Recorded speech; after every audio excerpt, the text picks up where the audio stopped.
Behold, the bridegroom cometh. Go ye out to meet him. Now is the time to trim your lamps and get ready for the coming of the Lord. Stay tuned for the Midnight Cry broadcast.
And I did think of a truth that we've heard a number of times, but it's one that I think needs to be freshened up in many of our lives, all of our lives really. And I guess the takeoff point is from Matthew chapter 5, a real familiar scripture. And this is where Jesus sees the multitude, sees the crowds on the mountainside, sits down, and he begins to teach them. And he gives them first of all, what people have called the Beatitudes. Beatitude is a fancy word, it just means blessings. These are the things that cause you to be among those who are blessed. The word blessed means someone who's fortunate, someone whose circumstances are as they should be. And so he says, blessed are the poor in spirit, for theirs is the kingdom of heaven. Blessed are those who mourn, for they shall be comforted. Blessed are the meek, for they will inherit the earth. Blessed are those who hunger and thirst for righteousness, for they will be filled. Blessed are the merciful, for they will be shown mercy. Blessed are the pure in heart, for they shall see God. Blessed are the peacemakers, for they will be called sons of God. Blessed are those who are persecuted because of righteousness, for theirs is the kingdom of heaven. That's a strange one to natural ear. But the one that I want to focus on is the one that we've heard many times. Blessed are the pure in heart, for they will see God. And to the carnal mind, we imagine that, hey, if I'm good enough, one day I will get to see this figure, this amazing figure sitting on a big chair somewhere. That's not what it's talking about at all. In fact, we see God, who is a spirit who inhabits eternity, is referred to as the invisible God. No one's ever seen, no one can see him. So seeing him in that sense is something that is impossible. We may see expressions of him, we encounter him in a lot of ways, but seeing this figure sitting there somewhere, it doesn't happen. In fact, someone will say, well, what about those things in the times in the Old Testament where they saw someone? The one they saw was the one who came to earth as Jesus, because it is through him that he has become visible to us. He's become focused in his Son, and he is the perfect and complete expression of the Father, isn't he? Scriptures tell us that specifically. But this idea of seeing him has a lot more to do with something that's going to it doesn't have to do with something that's going to happen someday. It has to do with right now. It has to do with the fact that we have to live our lives in this world. And we know what Jesus said, this world, you're going to have trouble. Be of good cheer, overcome the world, but in this world we're going to have trouble. And if we're going to enjoy, I'll come back to the subject of peace, if we're going to enjoy the peace of God, one of the things we're going to have to reckon with is really seeing him. And that means seeing him in the circumstances of life, realizing that our lives, if we have given them to him, they are in his hands. Again, he is the potter, we are the clay. He's the one who charts the course. He is the one who is working out his will, and he is in control. And the only way we're going to enjoy him is to be able to see him. And to see him, we're going to have to see past a lot of other things to which we readily react. And thinking about this, I thought about the obvious example of Joseph. I mean, it's a story we've heard many times. But one thing I want to point out is that Joseph's story is our story. Because God, when he revealed himself to Abraham, he began something. There was a faith that was imparted to Abraham, and he expressed that faith continually, faithfully, looking to God, trusting God with all the circumstances of his life. And if you will follow the train of faith through, you will see that God was beginning something that we are still experiencing today. We are who believe in God, that we who have been born of his Spirit, who have his faith resident in us, we are children of Abraham. That is the race that was descended from Abraham that matters. It has nothing to do with whether you're Jewish or Gentile. It's the children of Abraham's faith. And I'll tell you, if we have faith today, we are in that train. Well, Abraham had a son, Isaac. He had a son, Jacob. And Jacob had a son named Joseph. And that was the center of the story. And it's very obvious from early in Joseph's life that he was an unusual young man. Somehow God made himself known. We know about his dreams. and how happy his family was made by his dreams. He had a couple of dreams where it was very obvious what the interpretation was, that one day he was going to stand up and his entire family was going to bow down to him. And boy, they loved that because he was the baby. And not only that, the brothers that he had to contend with were not even whole brothers. They were half brothers. And they were older and they were smart Alecks, and God had a lot of work he needed to do in them.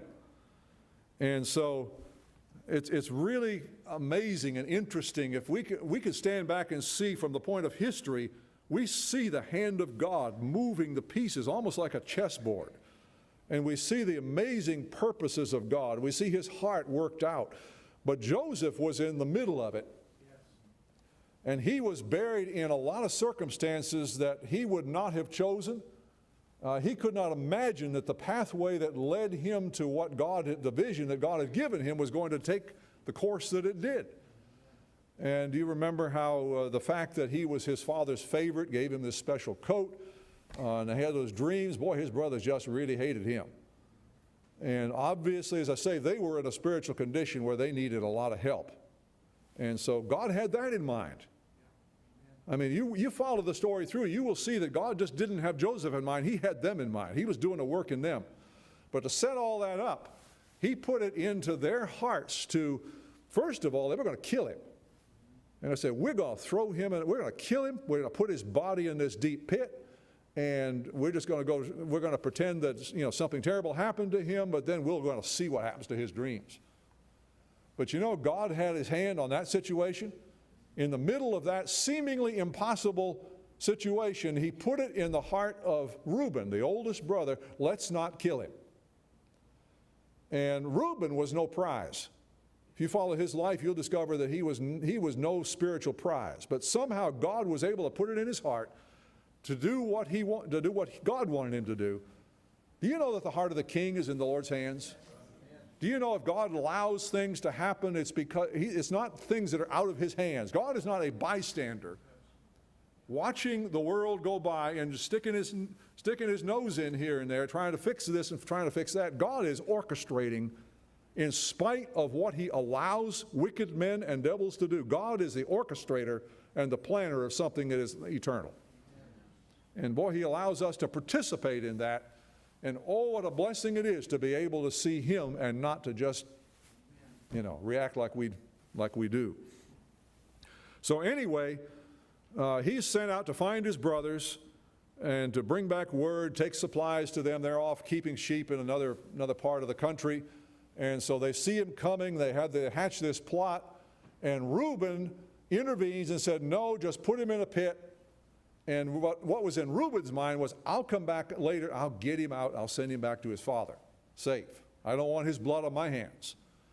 And so in the meantime, his brothers see a bunch of slave traders coming through, and they decide, hey, why should we get nothing out of this? You see, isn't it amazing when you can see something so evil, and yet you see the hand of God, in spite of that, bringing something good out of it? And so they pull him out of the pit. They sell him for 20 pieces of silver. He's taken down to Egypt, and he is sold to the captain of Pharaoh's guard, a man named Potiphar. And so Potiphar, begins to just put him to work. And here's the thing. How would you and I have reacted to the situation? Now just think about that. How would you and I have reacted? Your own family has just sold you into slavery. Not only that, you know that what they've had to come up with a story to tell Dad, and you know how Dad feels about you. And his dad thought he was dead. I mean, your mind would be going round and round and round and round with the injustice, with all the terrible circumstances. How could God have anything to do with this? The devil's in this. I've got to get out of this and get revenge, something. Oh, God, get them. Oh, that would just possess us. But somehow it didn't. Somehow in the midst of that, there was something about Joseph's character that caused him to see God to the point where he could continue to be faithful, continue to do right, and God's blessing fell upon him. And instead of being a place of horrible trouble, it became a place of divine presence and blessing. Imagine that. I'll guarantee Joseph had more blessing and peace in his life than any of his brothers. They went from trouble to trouble. They had all kinds of trouble in their lives. And you can read about some of it. Some of it's pretty ugly. But here's Joseph, God's favorite, and he is a slave in a foreign country, surrounded by heathen people who believe in all kinds of gods, and yet he determines, I'm going to do right, I'm going to trust God, I'm going to keep my integrity. I don't care about my circumstances, God is in charge, my life is in his hands. And so the blessing of God that rested upon everything that Joseph did was so evident to Potiphar that he kept giving him more and more responsibility, and the more he gave him, the more his whole household was blessed. There was a presence of God, there was a peace. You think about, from heaven's point of view, here's God establishing an outpost of divine blessing in Egypt. Now we would see the injustice of it.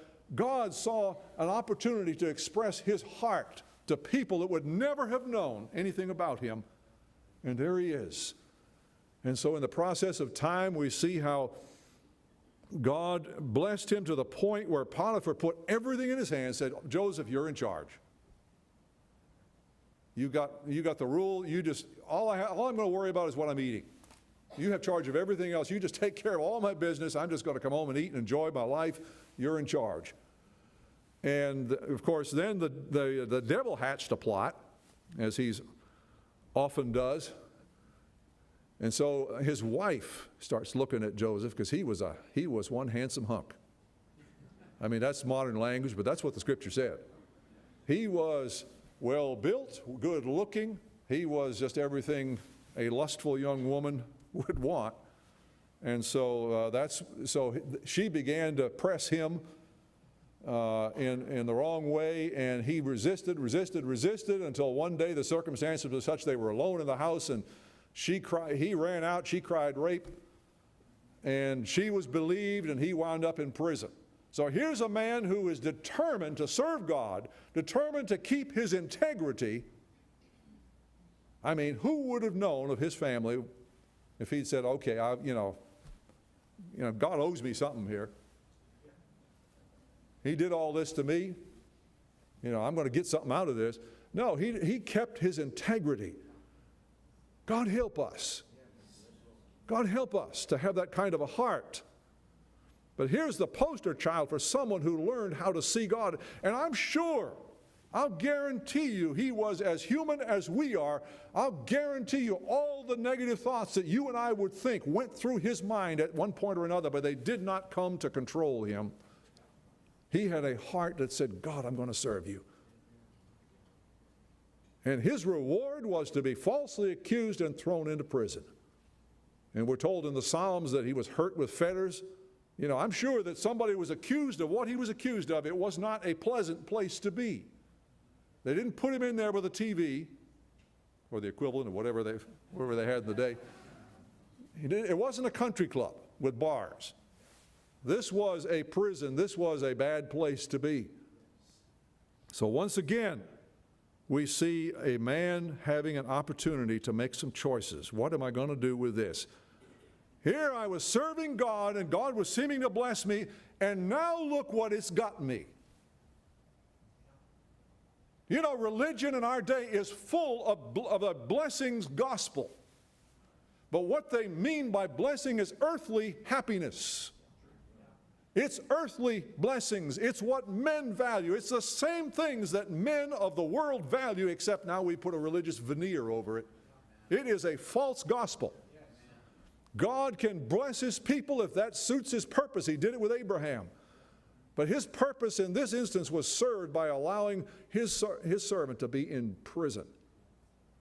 He didn't have any idea at this point, I'm sure, what was going on.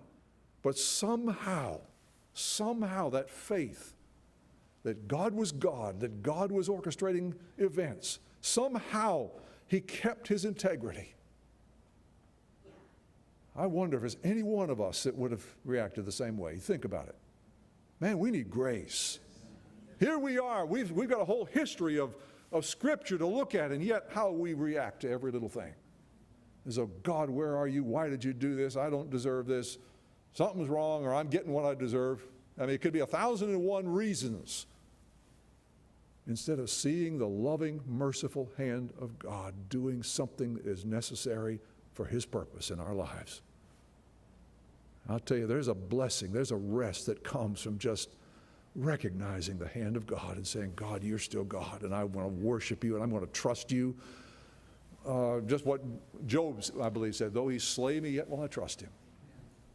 I'll tell you, that's what, and I'll tell you, there's a God who looked down on that jail, that prison, that hellhole of a place to be. And Joseph began to just continue to be faithful to his God. And the jailer recognized it. So now here's God sending somebody to a heathen place, into a prison, to give a testimony of who God is to a heathen jailer. And that jailer so recognized the hand of God upon Joseph that he began to give him more responsibility. Next thing you know, the jailer had put the jail under his charge. You watch over the prisoners, you take care of stuff in there. I recognize that the hand of God is upon you. And instead of that being a hellhole where he was just seething on the inside over all that had happened, there he was being faithful to God, and God turned that awful prison into an enclave of divine blessing. Everybody who went in there found out about God. Everyone who was in there experienced the peace and the blessing of God's presence in that awful place. You think about all the places on the planet, that would have been the place to be almost. You think about it. You think about what God can do with when His people will look to Him and trust Him. When they see His hand, even in things that are unexplainable and difficult, that we don't understand. Joseph didn't understand it. And you know the one time when he tried so hard to get out of it. Well, I don't know how hard he tried, but he said, you know, help me out here. That one, what was it, the butler and the baker, and he interpreted their dreams, and the butler's dream was that he was going to be restored to his place in 3 days, and he was. And so Joseph said, remember me. Well, we all do that. So anyway, but you know, it wasn't God's time, was it? And I don't know what went on in Joseph's mind. I suppose he was, I'm waiting now, what's going on here? Surely he's told him by now. I'm sure all those thoughts went through his mind, but you know, it didn't change who he was. He continued to be God's man. God's blessing continued in that place. And I'll tell you, God was doing something in him. There is something that happens when you and I take a steadfast position of faith in God and in His goodness, in His purposes. When we take that stand and we're persistent in it, it changes us. And God was changing Joseph, this young man who had so much potential, but God was changing him into a man that He could use to essentially run the greatest empire of his day, to bring blessing to a heathen nation, to bring a testimony of who God was. God was going to give him something great, but I'll tell you, he wasn't ready. Neither are we, folks. It's not about who we are in the flesh. It's not about natural ability. It's not about zeal. It's not about any of the things upon which we so readily rely as human beings. It's about God so putting those things to death, so bringing forth His life in us, that it will be Him and not us. I cannot shake the sense that I feel that things are going to change, things are going to happen in our society. But I sense His heart. God's trying to get His people ready to wake them up.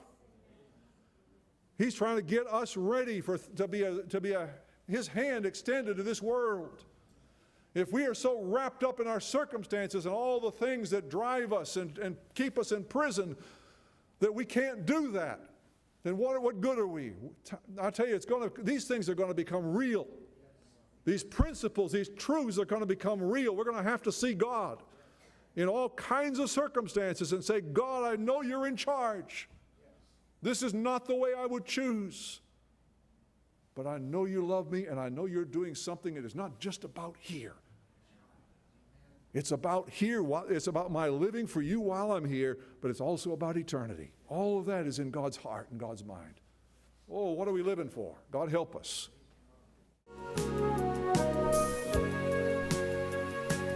This has been the Midnight Cry broadcast.